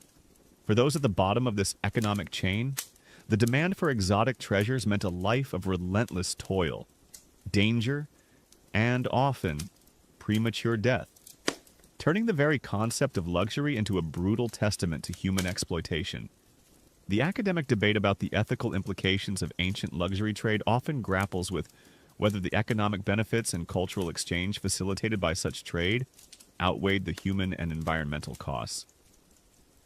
Some historians argue that despite the brutal labor and dangerous transport, the exchange of luxury goods fostered unprecedented cross-cultural communication, spread innovative technologies like papermaking and metallurgy, and generated immense wealth that often fueled artistic and scientific advancements in the consuming societies. Suggesting that the paradox ultimately served as a complex, if morally fraught, engine of historical progress, albeit with a heavy cost paid by the most vulnerable. They contend that the misery was a necessary sacrifice for broader advancement. Conversely, other scholars emphasize the inherently exploitative nature of a system that relied on extreme human suffering and resource depletion to satisfy elite desires, arguing that the social and environmental cost far outweighed any purported benefits to humanity as a whole. Deepening inequality, fostering violent conflicts over resources, and creating a legacy of dehumanization that fundamentally undermined the very notion of progress for the majority of people involved in its production. Highlighting that the brutal nature of luxury trade was its most defining and enduring characteristic, they suggest that the paradox was primarily a moral failure, It's a debate that makes you ponder the true price of beauty and convenience, and how much of our modern comfort relies on the quiet suffering that still exists in global supply chains. Often hidden from our view, as the quiet hum of exotic perfumes and the distant echoes of desperate toil from our journey slowly fade, and the gentle rhythm of your room returns, you are left with a stark understanding of why the luxury paradox was often a truly agonizing and miserable experience. These weren't just beautiful objects. They were fundamental challenges that brought real pain, profound injustice, and constant reminders of human fragility in the face of relentless demand for opulent consumption. Their very existence, however simple, was always shadowed by the very real possibility of exploitation, danger, or death, all in service of distant desires. Take a moment to appreciate the comforting, invisible shield of ethical sourcing, fair labor practices, and transparent supply chains, a reassurance that was a distant, dangerous dream for those who braved the awful side of ancient luxury, as the quiet hum of exotic perfumes and the distant echoes of desperate toil from our last chapter mercifully fade. Allowing the gentle rhythm of your room to truly settle, we now shift our focus to an equally crucial, yet often less tangible, aspect of the Silk Road's brutal economics knowledge as commodity. Forget your free access to information, your endless online databases, and the instant global dissemination of discoveries. For our ancestors, knowledge, whether it was how to spin silk, distill medicine, forge steel, or navigate by the stars, was a fiercely guarded, incredibly valuable, and often dangerous commodity, turning its acquisition into a high-stakes game of espionage, theft, and perilous journeys, where the pursuit of information could bring immense wealth or lead to brutal punishment. Imagine yourself as a curious scholar, perhaps a Byzantine agent disguised as a monk in the 6th century, tasked with smuggling silkworms out of China, or, in our parallel historical narrative, an intrepid industrial spy in the early 19th century, desperate to uncover the secrets of textile machinery from England to bring back to the burgeoning factories of New England. You're not just seeking information, you're attempting to steal the very foundation of an economy, a closely guarded secret that could shift global power. Every whispered conversation, every furtive glance, every detail you commit to memory is a step closer to immense fortune for your patrons, or a brutal, agonizing death if discovered. You might pay for a subscription to an academic journal, but at least your biggest worry isn't whether you'll be executed for intellectual property theft. The most disturbing fact about knowledge as a commodity was its inherent secrecy and the brutal measures taken to protect it. Empires, guilds, and powerful merchant families understood that technological superiority or exclusive access to critical information, like the precise route through a treacherous mountain range, or the formula for a rare dye, granted them immense economic advantage. This led to strict prohibitions on sharing knowledge, with severe penalties for those who revealed secrets, and often sophisticated networks of spies and saboteurs aimed at stealing rival innovations. Imagine living in a society where a unique weaving technique or a medicinal formula was a state secret, protected by guards and spies, and knowing that revealing it could mean torture or death, not just for you, but for your entire family. It's like being a walking, breathing trade secret with a death sentence attached. The immense economic power of exclusive knowledge drove this brutal competition. Empires became rich not just from trade goods, but from the exclusive manufacturing processes that allowed them to create those goods. China's monopoly on silk production for centuries, or the Arab world's advancements in medicine, mathematics, and cartography, gave them significant leverage in trade and diplomacy. This created an incentive to both protect one's own knowledge and to aggressively acquire that of others. Turning the quest for information into a covert economic war? Imagine an entire nation's wealth resting on a single secret process, leading to a constant state of vigilance against foreign spies and saboteurs, a common historical fact. The spread of paper-making technology from China to the Islamic world, and eventually to Europe, is a prime example of knowledge as a valuable commodity. While paper eventually revolutionized communication and learning globally, its initial transfer was not entirely peaceful. Legend has it that the secret of papermaking was obtained by the Abbasid Caliphate from Chinese prisoners of war captured in the Battle of Talas in 751 CE. These prisoners, or defectors, introduced the technology, which then spread and was refined across the Islamic world, eventually reaching Europe. Imagine a pivotal technological leap occurring not through open exchange, but through the spoils of war. One particularly grim, lesser-known detail about knowledge as a commodity involves the deliberate intellectual suppression and the destruction of rival knowledge sources. Beyond simply guarding their own secrets, powerful entities would sometimes actively suppress or destroy rival centers of learning, libraries, or individuals who possessed competing knowledge to maintain their monopoly. This could involve burning books, razing academies, or assassinating rival scholars or inventors. Imagine a powerful empire sending agents to burn down a rival's unique library, or eliminate a competing inventor, not out of malice, but purely to maintain economic dominance by wiping out alternative sources of information. This turned the pursuit of knowledge into a brutal, often violent, zero-sum game, where one's gain was literally another's loss. It's like a corporate takeover, but with torches and assassins. The perilous journeys of knowledge transfer were another aspect of its brutal cost. Remember Chapter 1's perilous pathways and its dangers, whether through spies, migrating scholars, or traveling artisans. The physical transmission of knowledge often involved immense personal risk. Individuals carried blueprints in their minds, formulas memorized, or precious texts hidden away, enduring the same dangers of bandits, disease, and harsh environments as any cargo.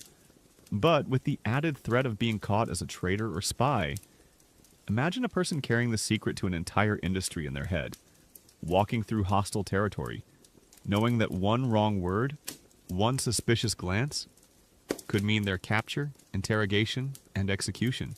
Furthermore, the consequences of failed knowledge acquisition or accidental revelation were often severe. A spy caught with stolen plans faced torture and death. A craftsman who accidentally revealed a secret technique could be ostracized, disfigured, or even killed by their guild or patrons. This brutal enforcement underscored the immense value placed on intellectual property and the lengths to which societies would go to protect their economic advantages. Imagine living with the constant fear of accidentally letting slip a secret that could destroy your family's livelihood, or worse, your life. The psychological toll of treating knowledge as such a brutal commodity was immense. For those who possessed valuable secrets, it fostered a deep sense of paranoia and a life lived under constant suspicion. For those seeking to acquire it, it was a terrifying dance with danger, where every success was shadowed by the risk of discovery. This wasn't just about economic gain, it was the quiet, gnawing dread of betrayal. A constant battle in a world where information was power, and power was ruthlessly protected. Their coping mechanisms were often ingenious, if sometimes morally ambiguous. Human intelligence networks relying on spies, defectors, and carefully cultivated informants to gather intelligence on rival technologies or trade secrets. Disinformation spreading false information or misleading rumors to protect one's own secrets or sabotage competitors. Apprenticeship and indentured labor.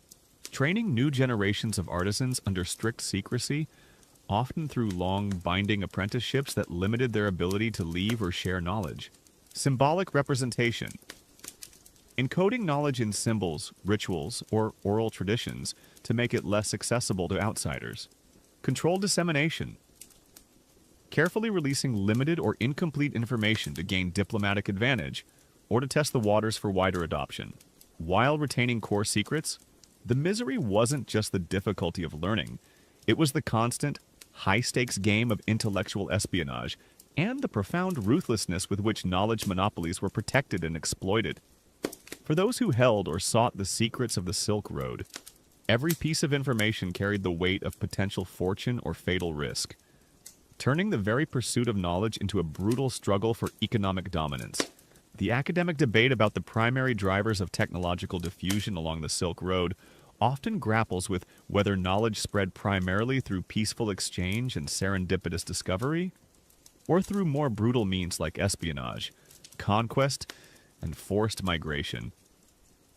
Some historians argue that while individual instances of theft or coercion occurred, the vast majority of knowledge transfer along the Silk Road was a result of sustained cultural exchange.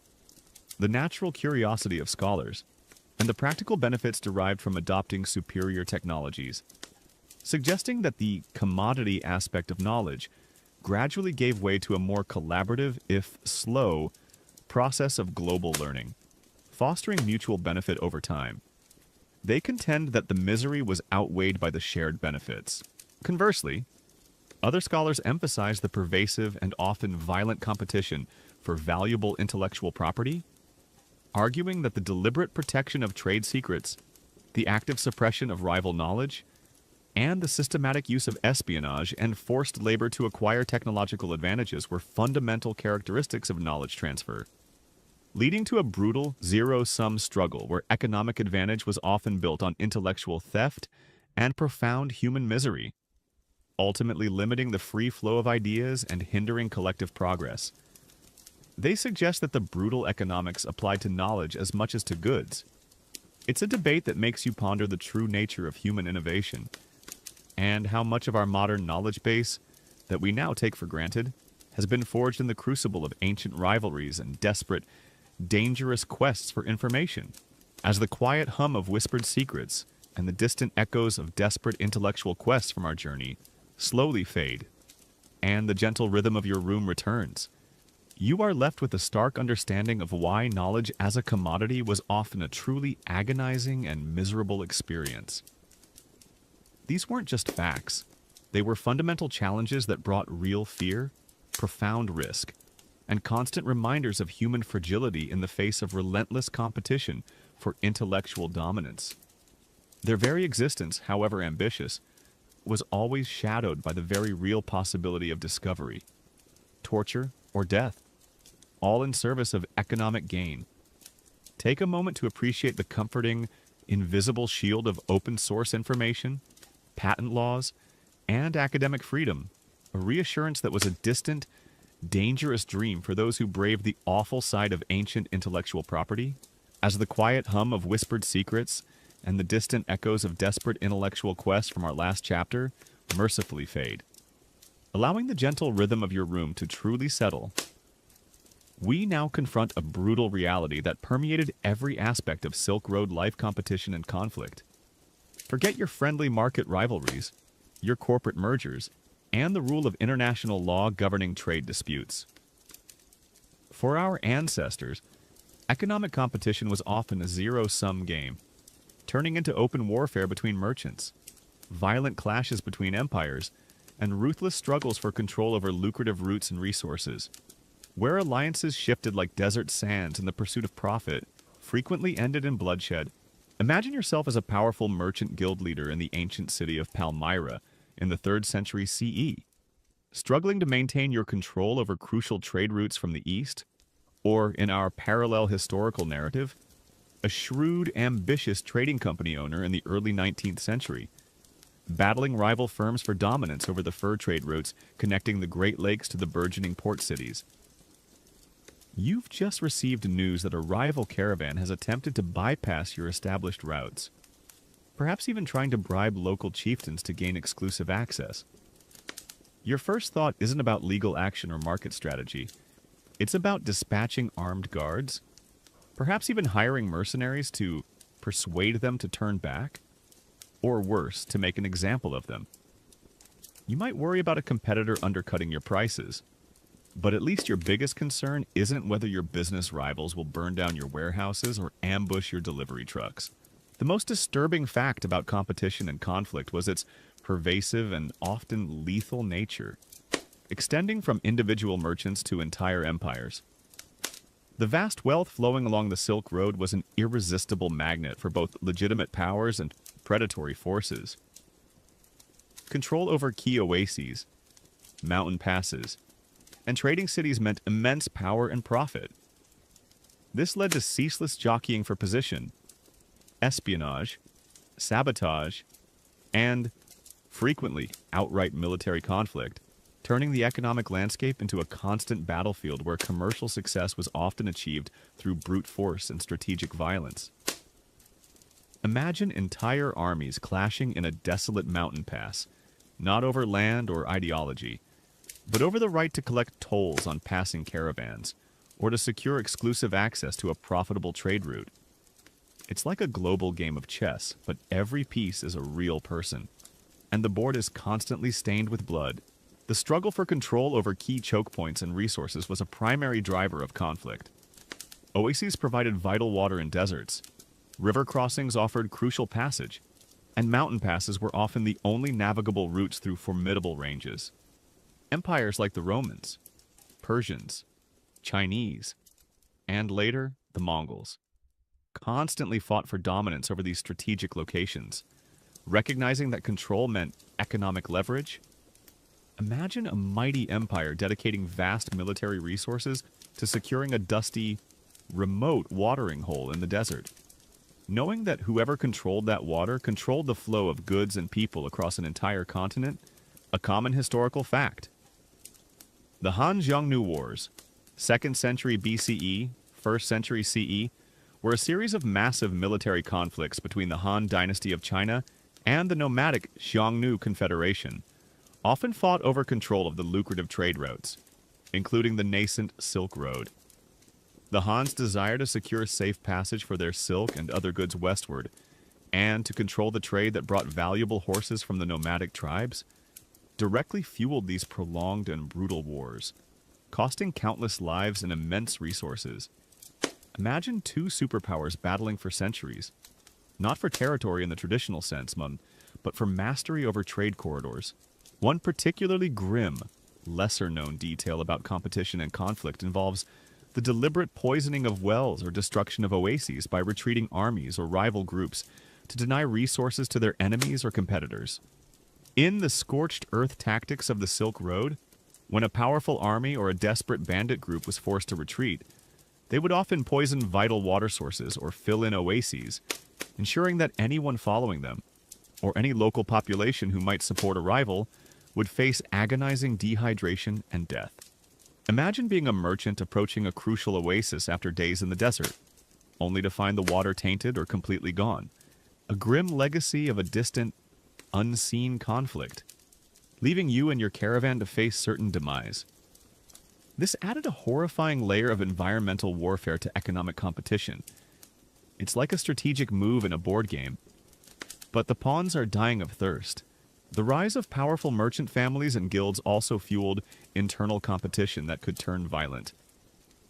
These powerful commercial entities, akin to early corporations, would vie for exclusive trading rights, manipulate prices, and sometimes even hire private armies or assassins to eliminate rivals. Imagine a ruthless business magnate from the Medici family of Florence, but operating in a lawless desert where a competitor's accident could secure your family's fortune for generations. This created a microcosm of conflict within the larger imperial struggles. Furthermore, the pervasive risk of betrayal and shifting alliances made economic partnerships incredibly precarious. Merchants might form temporary alliances for protection against bandits, or political entities might agree to trade treaties. However, these agreements were often fragile, susceptible to shifts in power, the lure of greater profit, or simple treachery. A trusted ally could become a fierce competitor overnight, or a guaranteed safe passage could turn into an ambush. Imagine relying on a supposed ally to protect your caravan, only to find them leading you into a trap, having been paid off by a rival, turning camaraderie into betrayal in an instant. This added a profound layer of psychological misery to the constant physical dangers. The psychological toll of living in such a competitive and conflict-ridden environment was immense. It fostered a deep sense of paranoia, a constant need for vigilance, and a pervasive feeling that trust was a luxury few could afford. Every potential partner was also a potential rival, and every handshake might conceal a dagger. This wasn't just about financial risk, it was the quiet, gnawing dread of betrayal, a constant battle in a world where economic advantage was often forged in violence and maintained through fear. Their coping mechanisms were often tragically intertwined with the very conflict they sought to navigate. Armed escorts. Hiring large numbers of well-trained guards or mercenaries was essential, often comprising a significant portion of a caravan's cost. Diplomacy and bribery. Cultivating relationships with local rulers, warlords, and bandit chiefs, often through elaborate gifts or regular payments, to secure safe passage or exclusive rights. Intelligence networks employing spies and informants to gather information on rival caravans. Shifting political landscapes and bandit movements. Fortified caravanserais building, or utilizing fortified inns and way stations. Caravanserais along the routes, which offered temporary protection and resting places. Diversionary tactics. Employing decoy caravans or sending false information to draw attention away from main routes or valuable shipments. The misery wasn't just the occasional battle, it was the constant, high-stakes struggle for economic dominance, and the profound understanding that peace was a temporary anomaly, always susceptible to the brutal forces of ambition and greed. For those who dared to participate in trade along these ancient routes, every deal, every journey, every interaction carried the weight of potential conflict, turning commerce into a brutal testament to human aggression and the relentless pursuit of profit at any cost. The academic debate about the primary drivers of conflict along the Silk Road often grapples with whether economic motives were paramount or if political, cultural, and ideological differences were more significant. Some historians argue that while various factors played a role, the underlying struggle for control over lucrative trade routes and the immense wealth generated by the movement of goods were the fundamental, inescapable drivers of most major conflicts along the Silk Road, leading empires and nomadic groups alike to wage brutal wars primarily for economic advantage and resource control, suggesting that competition and conflict were inherent to the brutal economics of the region. They contend that the misery was rooted in material gain. Conversely, other scholars emphasize that while economic gain was certainly a motivator, many conflicts along the Silk Road were driven by deeper geopolitical ambitions, cultural clashes, religious differences, or internal dynastic struggles that simply utilized trade routes as strategic battlegrounds. Arguing that the brutal economics were often a consequence of pre-existing non-economic tensions, rather than the sole or primary cause of conflict, and that focusing solely on economic motives oversimplifies the complex tapestry of ancient warfare. They suggest that while the brutal nature was multifaceted, it's a debate that makes you ponder the true engines of human conflict, and how much of our modern world's diplomacy and security are built upon the quiet certainty that economic rivalry won't immediately erupt into open warfare, as the quiet hum of clashing swords and the distant echoes of desperate cries for dominance from our journey slowly fade, and the gentle rhythm of your room returns. You are left with a stark understanding of why competition and conflict were often a truly agonizing and miserable experience. These weren't just business challenges. They were fundamental struggles that brought real pain, profound fear, and constant reminders of human fragility in the face of ruthless ambition and systemic violence. Their very existence, however ambitious, was always shadowed by the very real possibility of ambush, war, or utter ruin. Take a moment to appreciate the comforting, invisible shield of international laws, arbitration, and the expectation of peaceful competition, a reassurance that was a distant, dangerous dream for those who braved the awful side of ancient economic rivalry, as the quiet hum of clashing swords and the distant echoes of desperate cries for dominance from our last chapter mercifully fade. Allowing the gentle rhythm of your room to truly settle, our deep dive into the brutal economics of life on the Silk Road and more reaches its peaceful, yet resonant conclusion.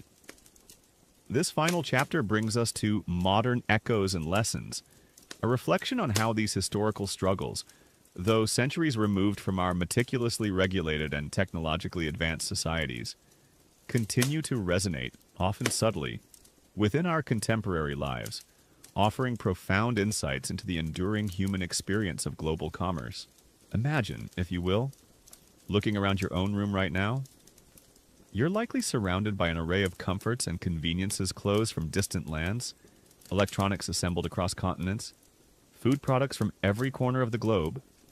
Yet, despite all our advancements, a deep, ancient part of our global economic experience still grapples with anxieties that are strikingly similar to those that made our ancestors' lives so dreadful. You might scroll through a news feed on your phone, perhaps seeing a report about supply chain disruptions, unethical labor practices in a distant factory, or geopolitical tensions threatening global trade. That, my friend, is the echo first.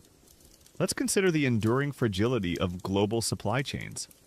While we no longer rely on camel caravans, our modern world is utterly dependent on complex, just-in-time shipping networks, vast container ships, and intricate logistical systems.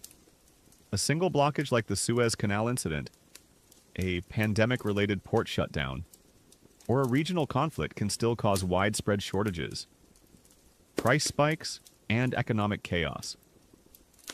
Eerily reminiscent of the scarcity our ancestors faced when a caravan failed to arrive.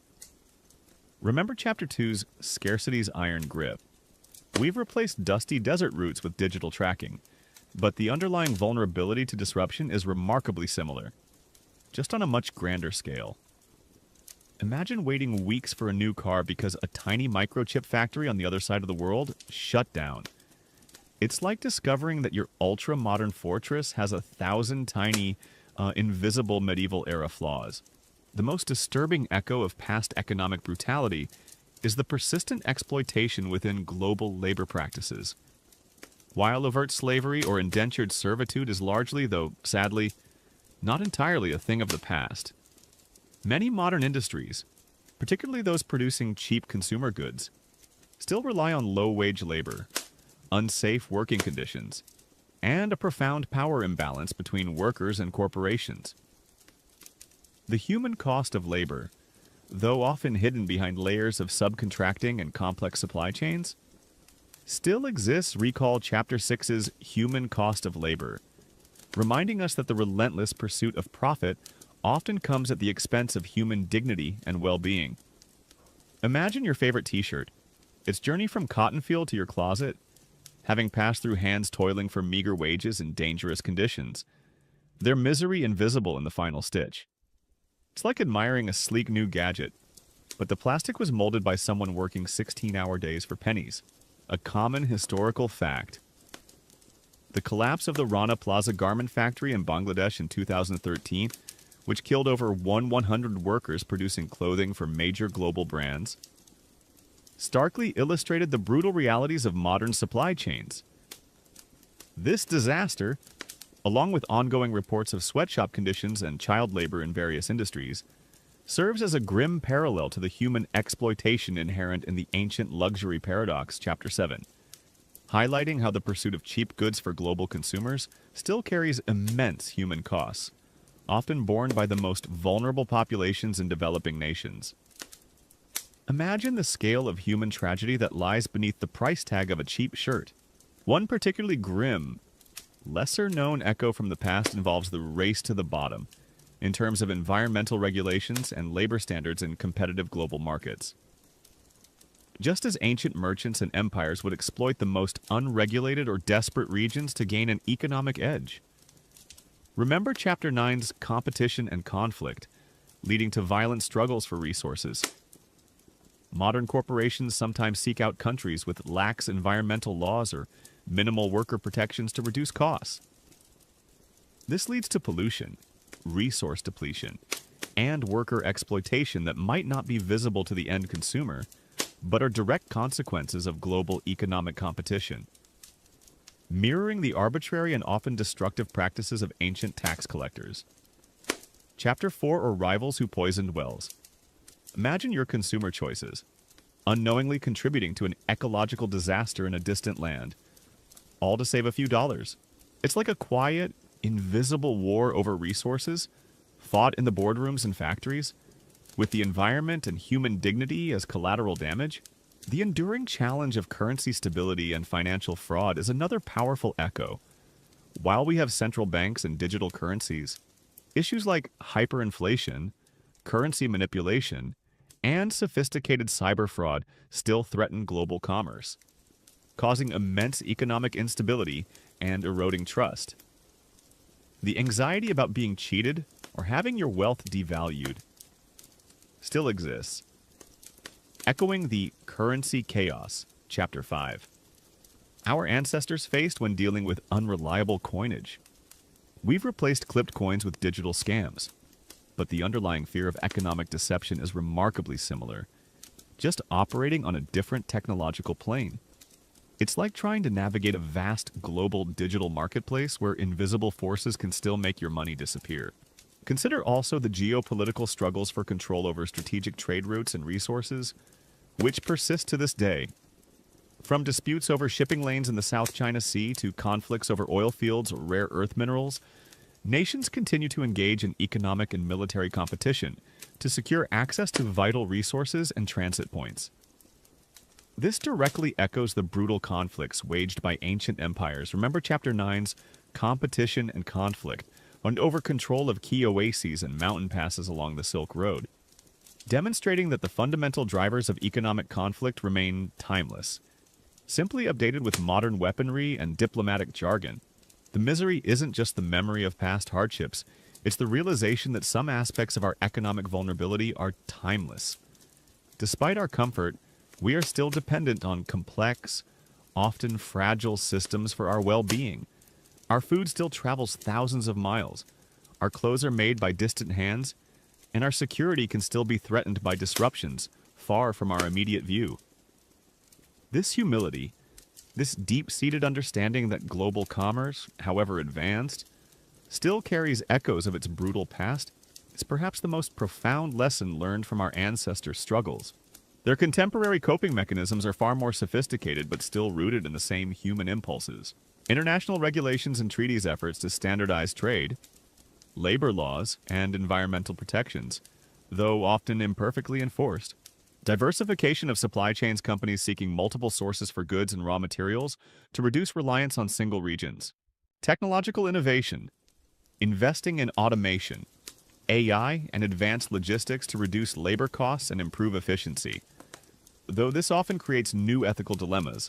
Ethical consumerism, growing awareness and demand for ethically sourced and sustainably produced goods, shifting economic power towards more responsible practices, global monitoring and transparency, using satellite imagery, data analysis, and investigative journalism to expose exploitation, environmental damage, and supply chain vulnerabilities, making the unseen tax more visible. The misery isn't just the occasional scandal, it's the constant, systemic challenge of balancing profit with human dignity and environmental stewardship in an interconnected global economy. For those navigating the complexities of modern commerce, every product, every transaction, every investment carries the weight of potential ethical compromise, turning global trade into a testament to ongoing human struggles and the relentless pursuit of prosperity, often at a hidden cost. The academic debate about whether globalization has primarily alleviated or exacerbated global economic brutalism often grapples with the paradox of increased wealth versus persistent inequality. Some scholars argue that despite its challenges, modern globalization, driven by technological advancements and open trade, has lifted billions out of extreme poverty, fostered unprecedented cultural exchange, and created a level of global interdependence that makes large-scale conflicts less likely. Suggesting that while echoes of ancient brutalism persist, the overall trend is towards a more prosperous and connected world, where the benefits far outweigh the remaining costs. They contend that our modern systems, though imperfect, are a vast improvement. Conversely, other scholars emphasize that globalization has often led to the exploitation of developing nations, the widening of the wealth gap, the erosion of labor rights, and the acceleration of environmental degradation, arguing that while wealth has been generated, it has come at the expense of the most vulnerable populations and the planet, demonstrating that the fundamental brutal economics of the Silk Road have merely been repackaged and scaled up, rather than truly overcome, perpetuating misery in new forms. They suggest that the echoes are more pervasive than we often admit. It's a debate that makes you ponder the true legacy of human progress, and whether we have truly escaped the brutal economics of the past, or merely shifted its burden and made its consequences more complex. Has the quiet hum of your modern world and the distant echoes of humanity's long struggle with brutal economics finally embrace you? You are left with a profound understanding. The brutal economics of the past weren't just historical curiosities, they were fundamental forces that shaped every aspect of human life. Pushing our ancestors to the brink, forging their resilience, and leaving a legacy that still whispers in our contemporary anxieties.